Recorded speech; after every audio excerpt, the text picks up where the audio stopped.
বাংলাদেশের ফুটবলের একটা অগ্রযাত্রা শুরু হইছে।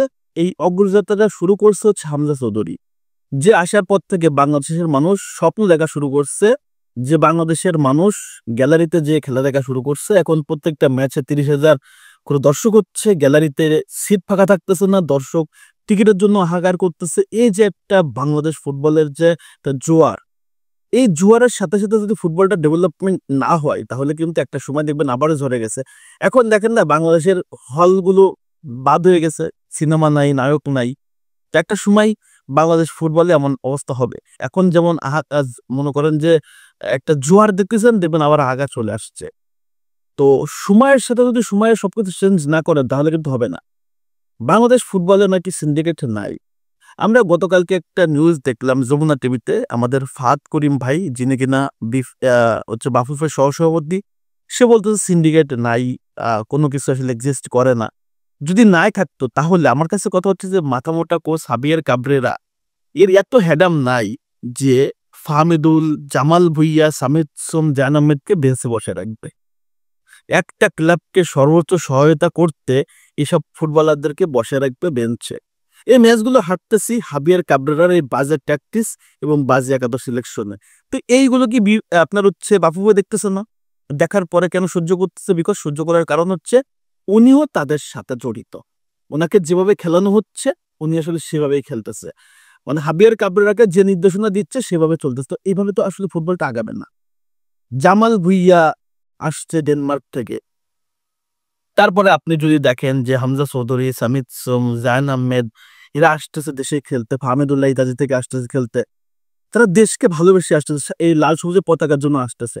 কিন্তু যখন একটা সময় পরে, 1 বছর 2 বছর যাওয়ার পর যখন দেখবে যে ফুটবলের ডেভেলপমেন্ট হচ্ছে না এবং ফুটবলের ভিতরে বিশাল বড় একটা অন্ধকার জগৎ আছে, ডে বাই ডে এরা তারা আসবে না।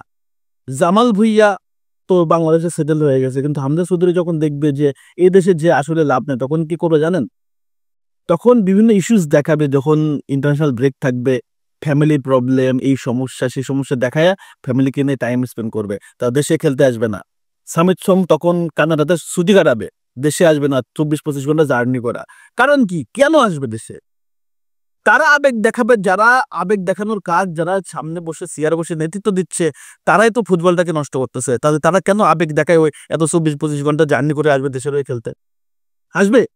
নেক্সট ডে কেউ কি উদ্বুদ্ধ হবে বাংলাদেশের ফুটবলে এই ডেভেলপমেন্টে কাজ করতে? কোনো প্লেয়ার কি আসবে?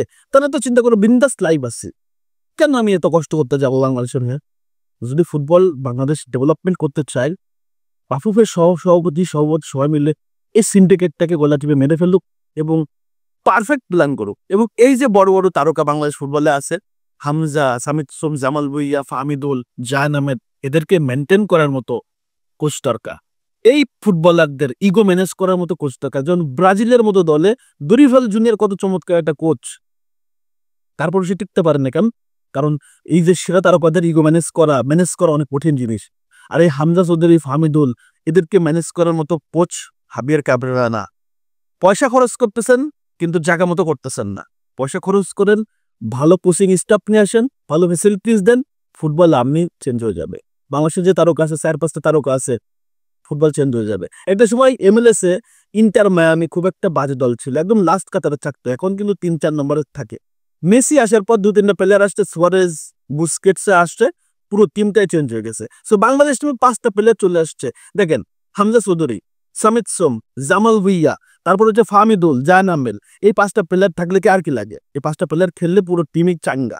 তো এই 5টা প্লেয়ারকে ম্যানেজ করার জন্য, টোটাল টিমের ডেভেলপমেন্টের জন্য ভালো কোচিং প্যানেল তৈরি করেন, ফুটবলের অন্ধকার জিনিসটা নষ্ট করেন, ফুটবল ডেভেলপমেন্ট হবে। আমরা ইজি ম্যাচ জিততে পারতাম সিঙ্গাপুরের সাথে, ইজি ম্যাচ জিততে পারতাম হংকং এর সাথে, কিন্তু এই কোচের মাথামোটা প্ল্যানে আমরা জিততে পারি নাই। তো এই যে মাথামোটা কোচকে বারবার সহ্য করতেছেন, কেন করতেছেন? কারণটা কি, লজিকটা কি? বেতনের অর্ধেক টাকা কি আপনাদেরকে দিচ্ছে? যদি নাই দিয়ে থাকে, যদি সিন্ডিকেট নাই থাকে, তাহলে এই কোচকে বাদ দেন, তা আপনারা প্রুভ করেন আসলে সিন্ডিকেটটা নাই। এই কারণগুলোতে আসলে বাংলাদেশ ফুটবল নিয়ে বেশি ভিডিও করতে মন চায় না, করি না। কারণ ইমোশনের এই দেশে কোনো দাম নাই, যার কারণে ব্রাজিল এবং রিয়াল মাদ্রিদকে নিয়ে ভিডিও করি। সো যখন মন চাই একটু করবো আলোচনা, কিন্তু আসলে দিন শেষে ওই ঘৃণার জায়গা থেকে আসলে ভিডিও করতে মন চায় না। সো আমার আলোচনার সাথে আপনারা কে কে অ্যাগ্রি আছেন, অবভিয়াসলি কমেন্টস করে জানিয়ে দেবেন। ধন্যবাদ সবাইকে, আল্লাহ হাফেজ।